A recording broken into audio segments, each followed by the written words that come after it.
Welcome to another episode of Living Justice, Living Leadership. I'm your host, Lee Fisher, Dean of Cleveland Marshall College of Law at Cleveland State University. You know, I've had the great privilege to live my life at the intersection of the public, private, nonprofit, and academic worlds. As a lawyer, CEO of 2 nonprofit organizations, and as a state legislator, attorney general, and lieutenant governor. And the lessons I've learned come down to just 2 words: justice and leadership. That's why every week we'll talk to people who are walking the walk. Some are lawyers and some are not, but all of them have something in common. They are change makers. They are guardians of justice. They are living justice, and they are living leadership. Steve is the president and chief executive officer of OverDrive, a company that he founded in 1986. Steve has a BA in journalism from The Ohio State University, and he and his wife, Lori, both earned their JD at the Cleveland Marshall College of Law, and they have a number of other family members, by the way, who also graduated from our law school. Steve has received this Distinguished Alumni of the Year award, the highest award you can get as an alumni, and he's also a member of our Hall of Fame. Steve is a true pioneer in many ways. He's a pioneer in the digital content and distribution industry. He was among the very first to develop useful applications for digital books back in the 1980s. In 2000, he launched OverDrive's flagship digital content distribution hub called OverDrive Marketplace, now one of the largest business-to-business catalogs in the world for institutional buyers of ebooks and other digital media in over 100 languages. Under Steve's leadership, OverDrive has become the leading digital reading platform for ebooks, audiobooks, and other digital media for libraries and schools and government agencies and colleges, universities, and corporate learning centers. And many of the world's leading publishing houses rely on OverDrive to sell their premium content to a global network of 36,000 libraries. Under his leadership, he's become a certified B Corporation, which he can explain, and a mission-based company whose vision is world enlightened by reading. While practicing law, prior to starting OverDrive, he served as special counsel to the Ohio Attorney General. He served as an acting municipal judge and authored technology columns for the American Bar Association Journal. And he was admitted to practice a few years ago. He and I and some other people went to the United States Supreme Court, and he was admitted to practice in the United States Supreme Court. So Steve, welcome, and thank you for taking the time today. My pleasure, Lee. I'm delighted to share my journey, as well as, when the time comes, to learn more about the journey of the fellows who are on this call. So I recognize the background. So let's begin by telling us, where are you sitting right now? What is that? Is that a virtual background or real background? That is OverDrive has built a world headquarters here in Northeast Ohio. It's right off 480 and Transportation Boulevard. If you've ever gone down the Granger Road hill from the east side to go to the movie theaters in the valley, you pass our building. So OverDrive has a 18-acre tech campus we built here in Cleveland. It's Garfield Heights. And this is one of our lobbies, which has a variety of electronic displays showing who's reading what, and we're encounters with the digital books that are being borrowed and checked out all over the world. I've been in your headquarters several times, and it's pretty awe-inspiring. Tell us about that electronic map of the world that's behind you, because that's one of the first things you see when you come in. You know, I think I wasn't prepared. If I can share my screen, I think I can show it. Okay. We are very fortunate to be partnering with institutions all over the world. And let me see are you seeing this map? Let me just see one thing. Did I hit share? You can share now. Yeah. Okay. So thumbs up if you're seeing a blue map. Okay. Thank you. So this is on a giant wall, and it is a small representation of real-time checkouts and downloads of books from, now it's over 77,000 public libraries, schools, university, academic, military, prison libraries. We're even at SpaceX now. They're using our Libby app. And it is kind of fascinating to see the yellow type is the system they borrowed it from. The book cover, obviously, and sometimes we see military in different parts of the world. And while we're looking at that, there's a corresponding map out there that has this is real time counters. When we get to about 9 p.m. Eastern time, we are fulfilling about 75 to 80 books a second. Jeez. So for the month of October, and by the way, so for the year, we've already fulfilled over 400 million digital books. The column on the right are people getting into a queue for a wait list, a popular bestseller where the library may have 20 copies and you'll get it shortly. So that is part of what's, we are a leader in building a global content, digital content platform that first and foremost, and this is where the legal training gave me all the early day success. I started my career by first building the trust and the distribution relationships with the publishers. So at an early age, in the beginning of the business, while we were getting permissions to put books on floppy diskettes, later CD-ROM, and now, of course, it's all online. I would be in and out of the up and down 5th and 6th Avenue and Broadway in New York, trying to evangelize how authors and publishers could expand their reach and their business. So we have this digital supply chain now supported by about 25,000 publishers in 100 languages. At our headquarters, we assemble, quality control, and add to our catalog each month about 75,000 new books, premium ones. These aren't, public domain. These are all the new bestsellers, and it's for every audience and every genre. Then from that digital warehouse or OverDrive marketplaces, Lee shared, we have engineered solutions to become the single largest partner and supplier to public libraries, our K-12 schools, academic university, and then corporate knowledge centers and other special libraries. So that's all happening here, as we say, on campus. Steve, there was a article about you and OverDrive just in the last month or so in New Yorker magazine that was very complimentary. And one of the things they talk about, of course, is the Libby app, which has become a lifeline for so many people. Why is it called Libby? Why did you invent it? What is it? Well, we got to go back a few years.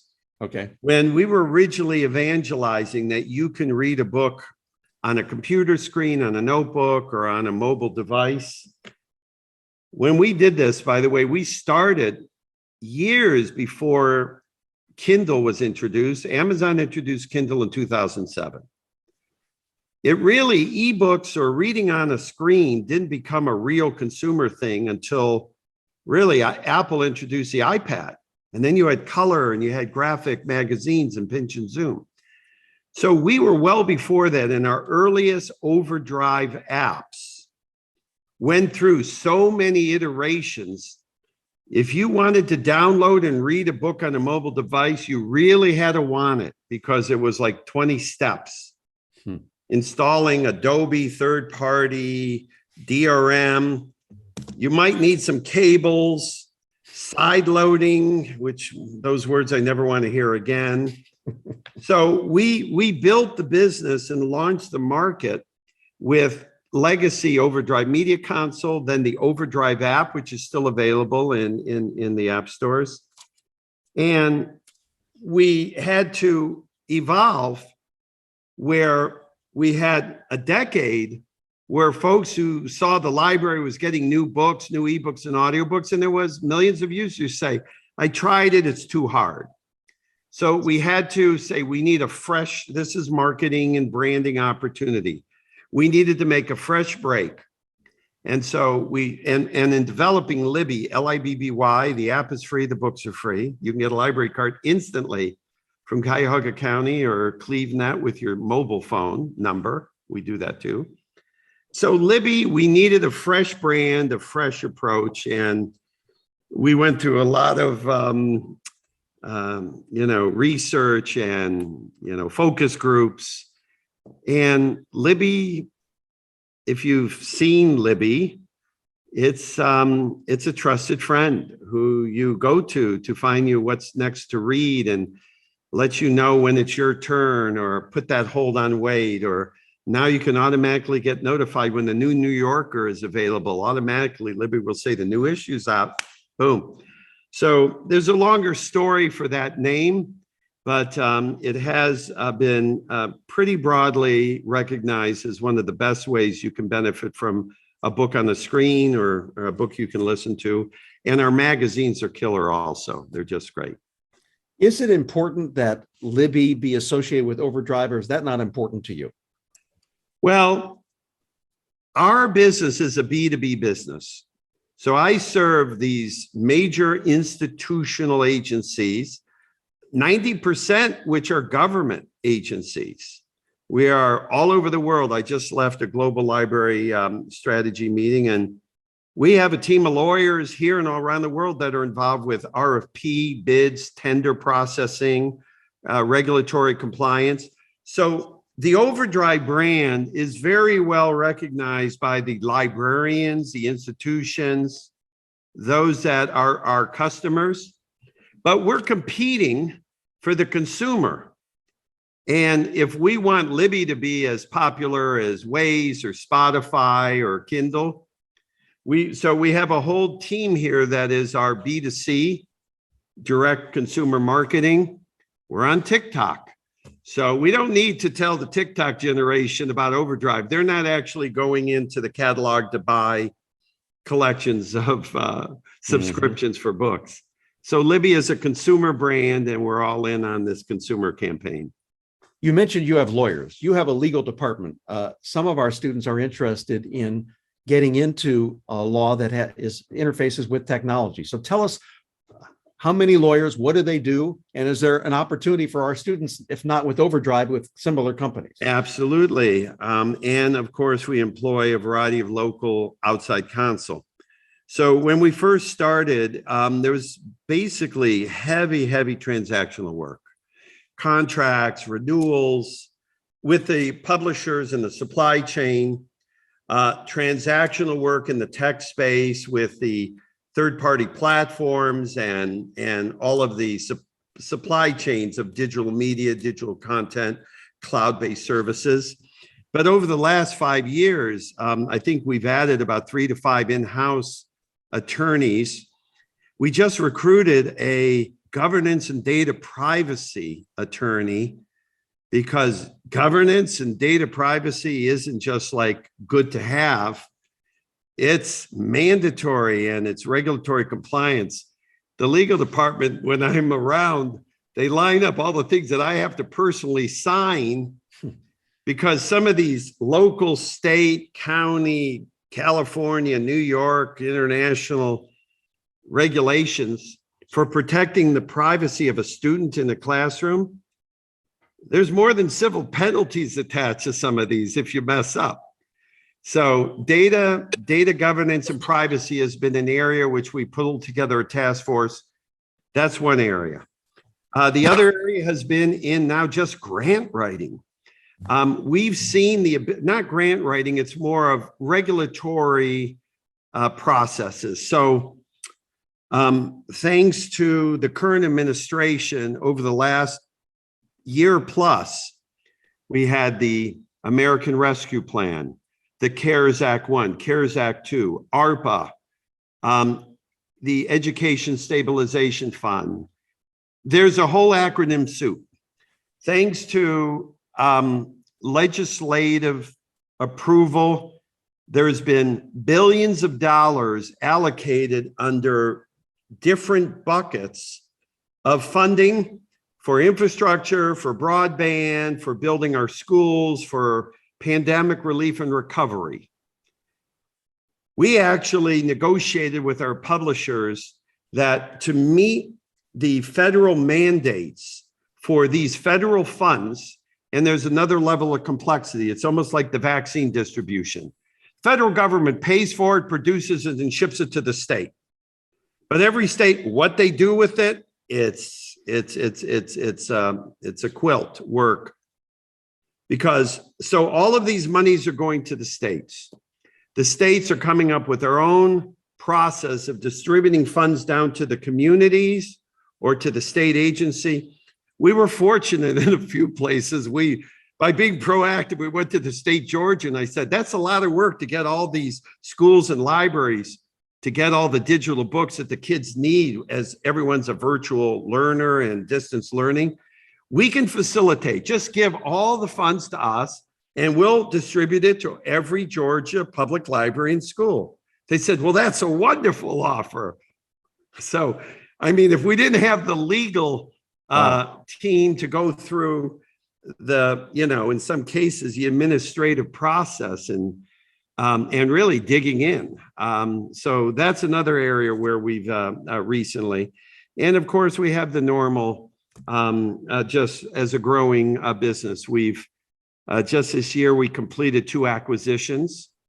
And so you can imagine we acquired a company called Canopy, Kanopy. And if you haven't tried the free app on your desktop, on your Roku, on your Apple TV, everything on every mobile device, Cuyahoga County offers 50 streaming, high quality, award-winning films, documentary, children's.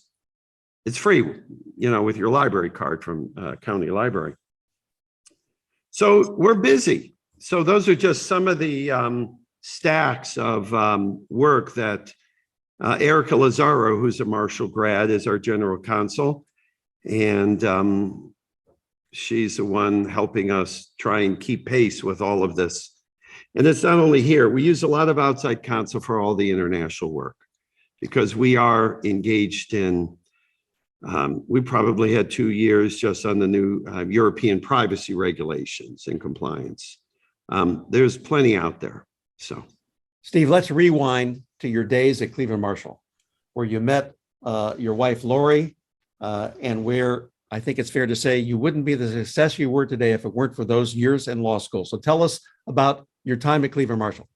One fact correction. Yes. Lori, the alumni, we started dating in high school. Oh, okay. So, but Erica Lazaro and Anthony Lazaro met first day at Cleveland Marshall. So the same family, wrong generation. Okay. So, but I was an entrepreneur growing up. And I, as an undergrad, started some businesses, came back to Cleveland. I took my journalism degree and went to a local PR firm. And I decided to get involved with some promotions and marketing campaigns. And I was getting really frustrated because everything had these contracts and legal requirements. And to try and be an entrepreneur and to go fast and to deal with all of the business transactions, I said, this is too much. And fortunately, Cleveland Marshall had a night program. And I enrolled and started at night. And within about 2 days, I said, wow, this is a lot of work. This is a lot of reading. So I immediately recruited the best student I had ever met, Lori Potash, who already got her master's in library science from Case.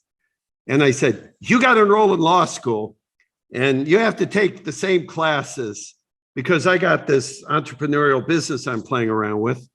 And so we signed up together, spent nights in the old Chester building.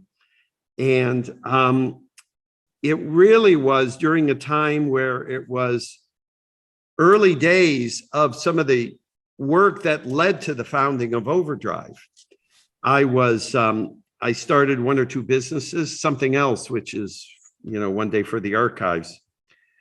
As an entrepreneur, during those years, the late 70s, Ohio changed the civil procedure rule for 30B3 that allowed for the first time electronic recording of court proceedings or depositions.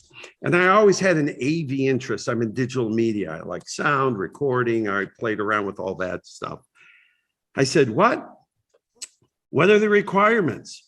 Oh, if you're a notary, you can, without leave of court, there was a civil procedure rule for electronic recording of depositions. So I founded a company that still exists today. I moved on after because I was moving through law school, but I had the first company called Legal Electronic Recording, and I recruited, God bless her soul, my mother. I said, you watch all these soap operas. How would you like to sit in and listen to all these divorce depositions? I'm going to set up a case with 2 tape recorders. You're going to become a notary, swear them in, clip on the lavalier mics, and then we would drop off these cassette tapes to housewives in Shaker Heights or other home bodies who would at night transcribe them, and we check them for quality. But this was all going on while I was at law school at Marshall at night. So when I completed my law school education and passed the bar, I wanted to kind of take my license out for a spin. I said, wow, I was admitted, this is good. This is another revenue producing opportunity. Why don't I just try and see, because I was good on my feet and I competed in high school in debate, National Forensic League. I want to try a jury trial. I want to do a murder case. I want to, argue to jury for med mal. So I set up my own practice. But what happened immediately was all the books, all the forms, all the paperwork. There must be some way we can take all this content from the Matthew Benders and the procedure books and the bankruptcy forms and the local garnishment forms. And I sat up at night trying to figure out how I can automate it. So with those early days, that became the genesis of what's OverDrive, because I said, you know what? I shouldn't be spending time getting all these law books into technology. I have the technology. So I went up first time to St. Paul, Minnesota, to West Publishing in the 80s, early 80s. And I said, with your publishing content and my technology, we can build this new thing, which was a 5 1/4 floppy diskette. And that was the beginning. Today, we still partner with the world's greatest authors, publishers, and with their content and our technology and now our platforms, we are allowing authors and publishers reach audiences worldwide. So it all started from my Marshall training. And by the way, that competitive advantage of having some little bit of courtroom experience, negotiating. I mean, running a business now, our number one asset is our human capital. And especially over the last 2 years with all of the challenges with COVID restrictions, return to office, we're now subject to mandatory vaccine mandates. So many things come back to the legal training I had and the early experience. And over the years, I had so many kind of advantage moments, I'll call it, because I'd be negotiating business deals and I would sometimes say, let's not bring in the lawyers. We're business guys. We can just get this done. But meanwhile, I had in my head jurisdiction, venue, non-compete. Right. You know what I mean? I knew all the issues. Exactly. While I'm dealing with, a business manager who's saying, oh, yeah, I go, these are all standard. Yeah, exclusive for jurisdiction, courts in Northeast Ohio. You waive, contest, conflict of laws, all that. So that legal training really is a secret weapon. I notice a B on your screen for B Corp. What's that? Well, because we embraced starting 20 years ago how we were privileged to stand alongside some of the greatest public servants in our communities. And those are our public librarians that open their doors and educate our children and welcome everyone without question, for whatever they need to get that new job, to have that internet access. I challenge our team that we really have to step up our game. We can't just say we are aligned with the mission of a public library or helping an educator or in some of the urban markets, digital divide, or bringing books to underserved communities. And so I learned almost a decade ago about this early movement called Certified B. And Certified B is a movement where corporations can commit themselves to hold themselves accountable and undergo audits to demonstrate that they are adhering to, and to get this certification, you have to meet thresholds for ethics in business, transparency in your dealing, support for the environment, supporting your community and your teams, and giving back to your employees. And we built a LEED certified headquarters. We knew we were going to score some points because we were saving trees, delivering millions of books. And I'm proud that I challenged our chief operating officer, and we were awarded that in 2017. We were lucky or unlucky last year to get randomly selected for an audit, but we went through it again, which is a pretty invasive process because you have to expose contracts and vendors and be surveyed. But we even raised our score. So it's something we're proud of. Thank you. Well, you should be proud of it. You had a transformational moment in the history of your company where I believe you sold it. Talk about that. Well, Lee, if we go to the earliest days where I was, pitching doctors and dentists to write me checks in the 80s, we did crawl up the food chain, and I've actually sold the company 3 times. The most recent one, we kind of did quite well. But in 2011, I took in private equity from a New York based, and I always was able, thank God, we were strong, profitable, no debt, and year over year growth. I could manage and kind of leverage the process to our benefit. So we took in private equity initially in 2011. We then in 2015 had a strategic exit to a Japanese public company, Rakuten. And then in 2020, we completed a sale to private equity New York-based firm KKR, Kravis, Kohlberg, and Roberts. And in each sense, I'm really proud of the results that I got for all of my stakeholders, my coworkers, teams, and I was able to set terms and conditions with KKR that we are, and in the history of that firm, which is a global, one of the top private banking, wealth management, private equity companies on the planet, I had my conditions. We are a mission-based company, and we were the first Certified B investment. When we became Certified B, there was only 2,000 corporations in the world. It's a global effort. There's now, I think, approaching 3,000. We were their first, and I said, I want to be the leader for KKR's social investing success. You want to leave a legacy besides returns and happy investors? And by the way, they use me as a reference frequently when they're trying to get that next, $100 billion check somewhere. So it's quite a journey that we're talking to some of the thought leaders. They just alerted me. They just had, I'll think of his name. I think it's Eric Klein, who's the founder of Snap, join their board. So they're going, is there anything Libby can do with Snapchat? I said, so I had to get my emoji. I didn't let it reach my contacts because I didn't want all that noise going on. But these are the fun things that I get to now explore because of the network we've built from, for 35 years, I have the same ongoing relationships with many of these publishers and 20 plus years with some of the greatest institutions in the world, whether it's the major public libraries or the Department of Defense, all the military forces. We're in about 30 states serving prisoners in their confinement with access to books and reading. I mean, there's so much to make us all feel that we are giving back, and what we're doing here matters.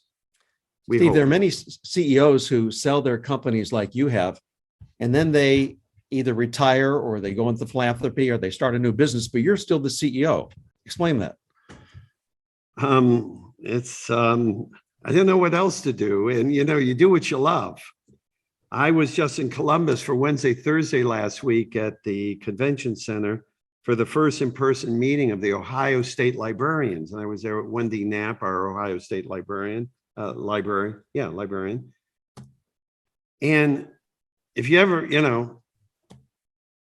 you do what you love. I'll tell you what has been the most exciting opportunity for the work that we haven't done is it's all in the classroom. It's a K-5 space. I know that nobody can put more or better books on a screen or in your ears than us. We can do that. But what we haven't solved, and this is a 10-year journey, is how we take that book and make a measurable outcome in the academic success of a student, of a child, whether it's pre-K early literacy, whether it's these state initiatives, every kid needs to read by third grade. The challenge of literacy is something Lori and I and now our family have just realized we have an unparalleled access to resources and content. And by the way, we love print. We love print books. We love books in every form. But why I'm doing this and why I'm excited to keep doing this is I'm hoping in the next 3 to 5 years, through a combination of academic input from those scientists that know how children learn, how they benefit from multimodal exposure, how we engage them to want to read more. These are the things this is why I'm excited to show up every day. You've been listening to my interview with Steve Potash, the CEO of OverDrive, a company that has truly made an impact not just on the United States, but on the world. Stay tuned for the second part of my interview with Steve Potash.